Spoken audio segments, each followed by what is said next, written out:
राधे राधे। आप सभी को हमारी ओर से राधे राधे। सभी स्वस्थ रहें और भगवान का नाम लेते रहें और अपनी ज़िंदगी में आनंद से रहें। तो इस प्रकार सत्संग हम श्रवण करते हैं। आज हम सत्संग में श्रवण करेंगे कि पूजा का क्या अर्थ है। लोग पूजा करते हैं तो पूजा कहते किसको है, ये समझना भी जरूरी है। जिस काम को करने से मन को शांति मिले, अंतःकरण में उत्तम विचार आए, उसी को वास्तविक पूजा कहते हैं। मंदिर में बैठे हैं, दिया भी जला रहे हैं, मुंह से नाम भी बोल रहे हैं, लेकिन मन अशांत है हमारा, तो हमने पूजा ही नहीं करी। क्योंकि मंदिर में भगवान का पूजन कर रहे हैं तो मन हमारा शांत रहना चाहिए। इस शांत मन से प्रभु को याद करें, भगवान का चिंतन करें, मन हमारा शांत होना चाहिए। पूजा कर्म से, चिंतन से तथा आचरण से होती है। कर्म से भी होती है पूजा, जैसे आभात से ठाकुर जी को नहला रहे हो, उनको कपड़े पहना रहे हो, उनको तिलक लगा रहे हैं, पूजा कर रहे हैं भगवान की, दिया जला रहे हैं, ये पूजा के अंदर ही आता है। चिंतन से कोई चिंतन भी कर लेते हैं, भगवान का चिंतन स्मरण कर रहे हो, पूजा ही हो रही है, उनका स्मरण चल रहा है, उनका ध्यान चल रहा है, तथा आचरण से होती है। जब कोई कर्म निजी स्वार्थ से विरत होकर किया जाता है तो वह पूजा बन जाता है। स्वार्थ रहित जो किया जाता है, बिना स्वार्थ के, वही पूजा है। जब कोई चिंतन सर्वभूत हित की भावना से किया जाता है वो मानसिक पूजा कहलाता है। तो कहा गया है, जिसका हर कर्म पूजा के भाव से जुड़ा होता है, उसी का चिंतन भी पूजा कहलाता है। यानी मंदिर में बैठे और दोस्त दिया भी जला रहे हैं, भगवान का नाम भी ले रहे हैं और मन ही मन रिश्तेदारों को गाली दे रहे हैं, किसी और को मन ही मन सोच रहे हैं उसका बुरा हो जाए, उसकी निंदा कर रहे हैं, इसकी निंदा कर रहे हैं। तो भगवान कहते हैं दिखावा करके कोई फायदा नहीं, मुझे कपट छल छिद्र भाता ही नहीं। मंदिर में तो बैठे हैं, दिया भी जला रहे हैं, टीका भी लगा रहे हैं, भगवान को नहला भी रहे हैं, सब कुछ कर रहे हैं, और लेकिन मन में दूसरे के प्रति निंदा की भावना है, बैर की भावना है, तो पूजा नहीं, और केवल कर्म हो रहा है हमारा। तो कहने का अर्थ है मन के भाव सुधारें, अपने मन के भाव विचारों को सुधार कर भगवान की पूजा करें, भगवान का चिंतन करना चाहिए। मन की श्रद्धा, विश्वास, आस्था जब चिंतन में एकाग्र होती है तभी तो कुछ करो वो पूजा कहलाती है। यानी कि मन में विश्वास भी हो भगवान के प्रति, जैसे अपने सब पर हम विश्वास करते हैं, परमात्मा के प्रति हमारा विश्वास होना चाहिए, भगवान के प्रति हमारा विश्वास होना चाहिए। उस भावना से हम भगवान की पूजा को करें। जैसी भावना से हम पूजा करेंगे उसका ऐसा फल हमको मिलता है। इसलिए हमेशा अच्छी भावना से कार्य करें। एक प्रसंग आता है, एक कृषि कूप का एक क्षेत्र था, मतलब कुछ जमीन खरीदी कुछ लोगों ने और आपस में बांट लिया। अब बांट लिया तो अब खेती बोने का समय आ गया, तो पानी की ज़रूरत थी, सब अपने अपने खेत में पानी डालने लगे। उसमें एक गरीब था, उसकी बारी नहीं आती थी। अब उसने बहुत हाथ जोड़े, भैया मन्नत करी, मुझे भी ये अवसर चाहिए, मुझे भी अवसर दो। तो तब जाके उसे अवसर मिला अपने खेत को सींचने का। 3 घंटे का उसको समय मिला। उसने अपने मन में सोचा इस 3 घंटे में मैं ऐसे सींचूंगा, अहित की भावना अपने मन में रखी। मन में सोचता जा रहा है, कार्य करता जा रहा है कि मैं भी अब इनको इसका रास्ता बताऊंगा। उल्टी सीधी भावना लेके 3 घंटे का समय पूरा हो गया और पीछे देखा तो उसके खेत में पानी की एक बूंद भी नहीं आई। कहाँ गई वो? एक गड्ढे में जाके गिर गई। कहने का अर्थ है उसे समय तो मिला हुआ था, लेकिन उसने अपनी भावनाओं को नहीं सुधारा। हम दूसरे के प्रति अगर बुरे की भावना सोचेंगे, अहित की भावना सोचेंगे, तो वो लौट के हमारे पास ही आता है। इसलिए कभी भी किसी के प्रति अहित की भावना नहीं सोचनी चाहिए। सबका भला हो, सर्वे भवन्तु सुखिनः, इस भावना के साथ चलना चाहिए। जब हम सबके भले की कामना करेंगे, सबके भले की भावना अपने मन में रखेंगे, तो तब हमारा भला अपने आप हो जाएगा। मेरा ही भला हो, मेरा ही अच्छा हो, ऐसी भावना के साथ हम चलेंगे तो फिर क्या होगा? अच्छा नहीं हो पाता है। इसलिए कभी भी मंदिर में बैठे भगवान से प्रार्थना करें, प्रभु इस पूजा का फल सबको मिले, सबका भला हो, सबके दुखड़े दूर हो जाए। इस भावना के साथ पूजा करनी चाहिए। मनुष्य को हमेशा क्रोध से बचना चाहिए, क्योंकि क्रोध के बराबर खराब वस्तु चीज और कोई नहीं है। कामनाओं की पूर्ति न होने पर क्रोध का जन्म होता है। क्रोध का जन्म कब होता है?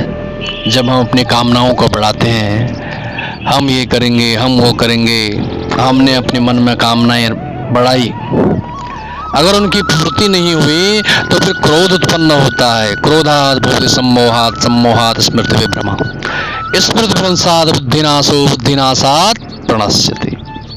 बुद्धिनाश से भी सर्वनाश हो जाता है। क्रोध में बुद्धि काम नहीं करती है।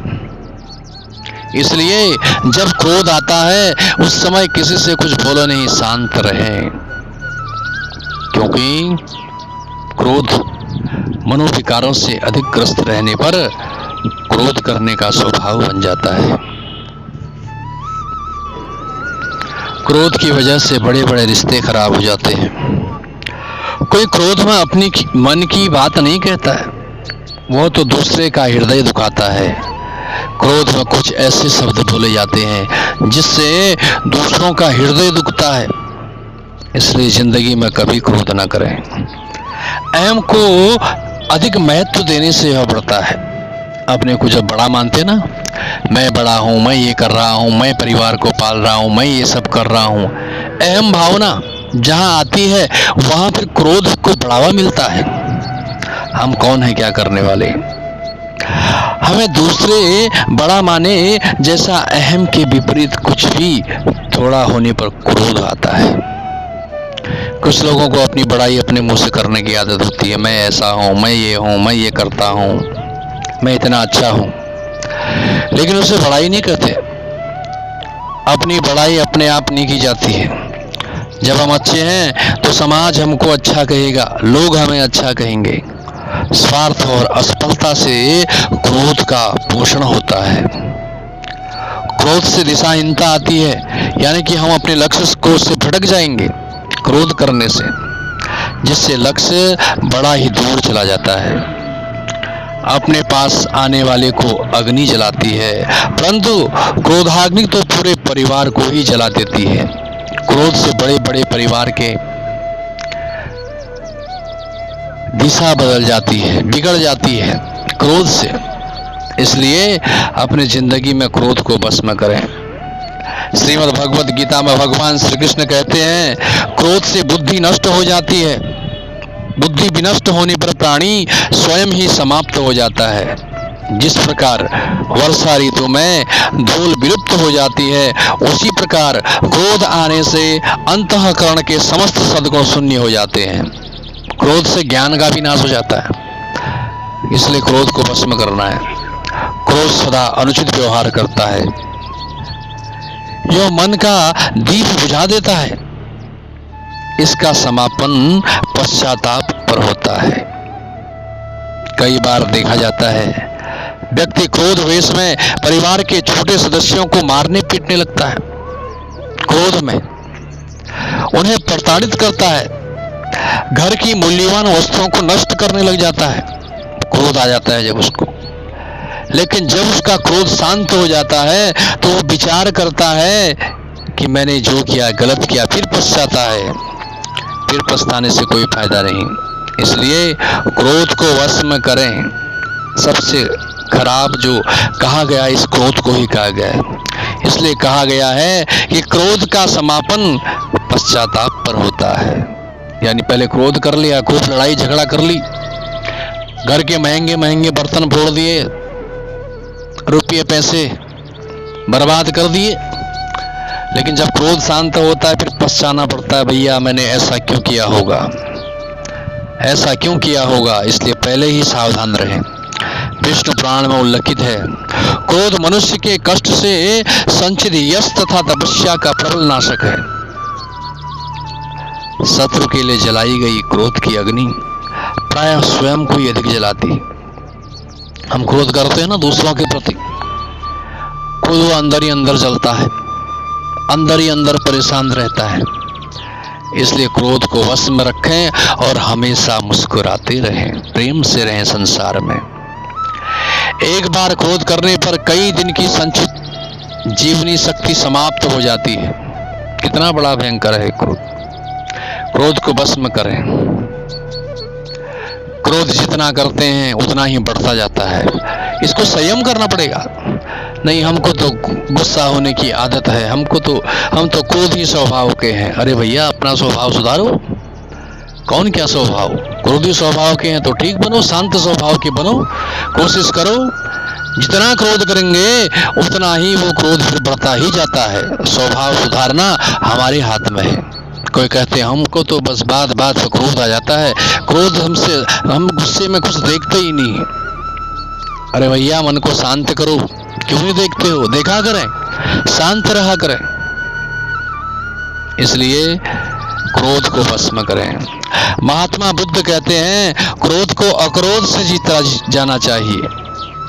क्रोध की बुद्धि का सर्वथा नाश कर देती है। क्रोध बुद्धि नष्ट होने से शारीरिक हानि निश्चित है। धैर्य की सीमा बढ़नी चाहिए। क्रोध बढ़ाने वाले विचारों परिस्थितियों से बचाव कर रखें। क्रोध आने पर कम बोलना चाहिए। कभी गुस्सा आ रहा है तो साइड हो जाओ, कम बोलो उस समय, क्योंकि उस समय जो भी हम बोलेंगे वो हम अपने बस में नहीं बोल रहे हैं, वो गलत ही जाएगा उसका परिणाम। विचार कर बोलना है, श्रेष्ठ विचारों का ध्यान करना है।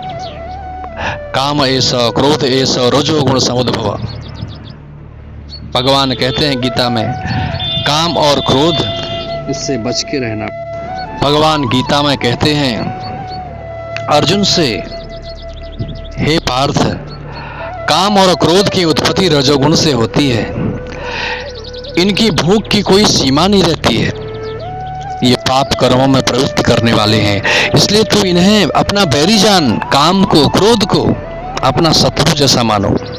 संकेत करते हैं श्री कृष्ण कि जिस तरह शत्रु को कभी अपने से कमजोर नहीं समझना चाहिए, उसे सिर उठाते ही मिटा देना चाहिए, वैसा ही व्यवहार क्रोध के प्रति भी करना चाहिए। अगर क्रोध आ रहा है तो उसे सुधारो।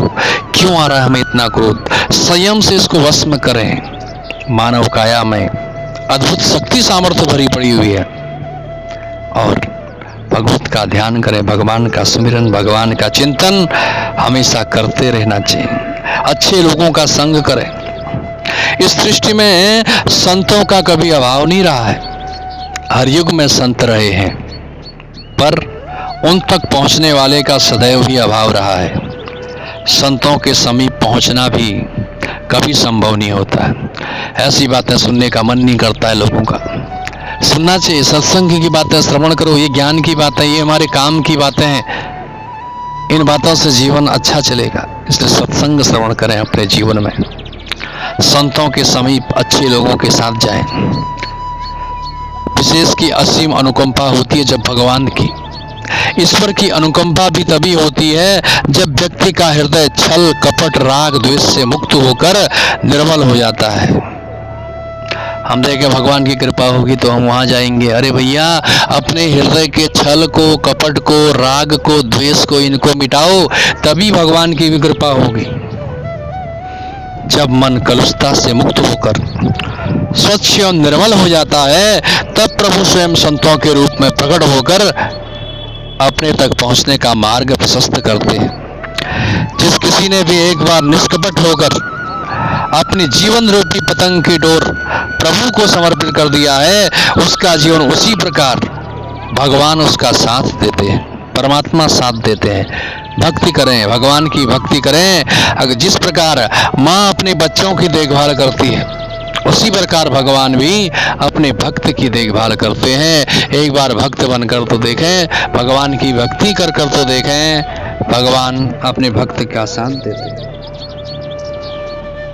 हर एक के जीवन में कोई ऐसा साथी अवश्य जरूर होता है जिस पर वो पूरा विश्वास वो करता है, जिसे वो अपनी अंतरंग की सारी बातें बताता रहता है, जिसके साथ वो अपना सुख दुख बांटता रहता है। किसी किसी के तो बहुत सारे साथी हुआ करते हैं, वह उन साथियों पर अपनी बातें कहता है।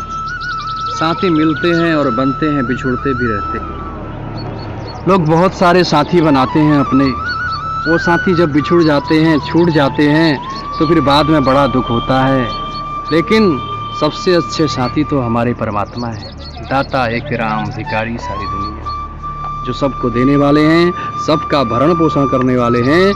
ऐसे साथी केवल हमारे परमात्मा हैं। और कहने का अर्थ है इसका जो हर समय जो साथ रहते हैं, क्षण मात्र के लिए भी जिनका साथ नहीं छूटता, वह ऐसा साथी है, अंतर्यामी है, भरण पोषण करने वाला है, भोक्ता है। और ऐसे ईश्वर को अपना साथी मानना चाहिए।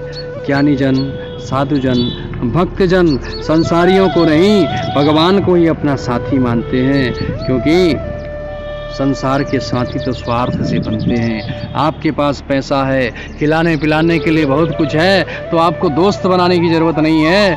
बहुत सारे दोस्त आपके बन जाएंगे, लेकिन जब आपके पास कुछ नहीं होगा, उस समय सब आपको छोड़ के भागने लग जाते हैं। लेकिन परमात्मा हमेशा साथ रहते हैं। इसलिए श्री हरि परमात्मा को अपना साथी बनाओ और उन्हें ही अपना मानो। सुख दुख सब अपने प्रभु को बताओ। यही भक्त के लक्षण होते हैं और यही भक्त का कर्तव्य होता है। जय जय श्री राधे श्याम, जय जय श्री राधे श्याम।